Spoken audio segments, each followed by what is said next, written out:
Aujourd'hui, je vous montre quelque chose que je ne vous ai jamais montré, la technique du Halo Eyes. Le Halo Eyes, c'est très simple, hein. On prend un phare plutôt mat qu'on vient appliquer en extérieur et en intérieur. On relie les deux côtés et ici au centre de la paupière mobile, on vient appliquer un phare plus clair, plutôt irisé afin de créer tout simplement un halo de lumière. Avec ma palette de chez Astra, je viens prendre ce marron. On va partir sur un Halo Eyes marron et doré. C'est des couleurs qui se marient bien. Hop. Et donc, comme je vous le disais, je l'applique en coin externe et en coin interne. Je viens ensuite relier les deux.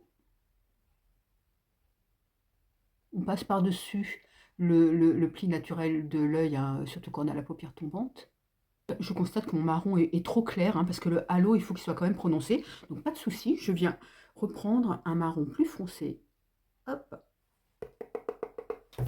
Et je recommence. Voilà ce que ça donne. On voit bien que le centre de ma paupière n'est pas maquillé. Je viens donc chercher un fard irisé doré. J'aurais pu choisir d'une toute autre couleur, hein.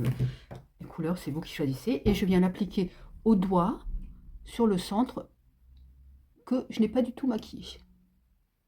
Selon l'intensité souhaitée, on peut l'appliquer au doigt comme je viens de le faire, mais aussi on peut l'appliquer à l'aide d'un pinceau plat, donc ça va être encore plus intense.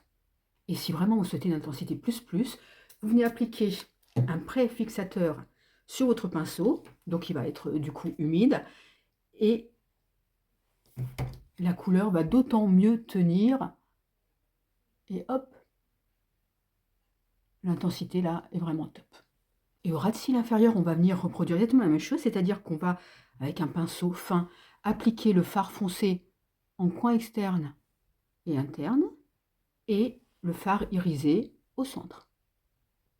Avec un pinceau estompeur, on va venir s'assurer qu'il n'y ait pas de démarcation franche entre les deux fards, hein.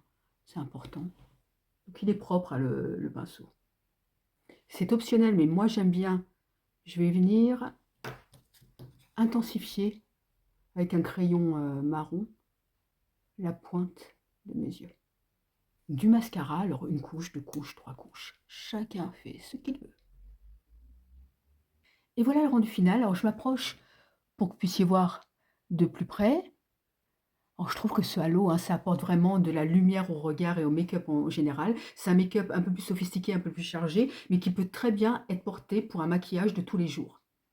Si vous voulez les références de ma palette, n'hésitez pas à me le demander en commentaire. Je vous dis à très vite. Bye bye.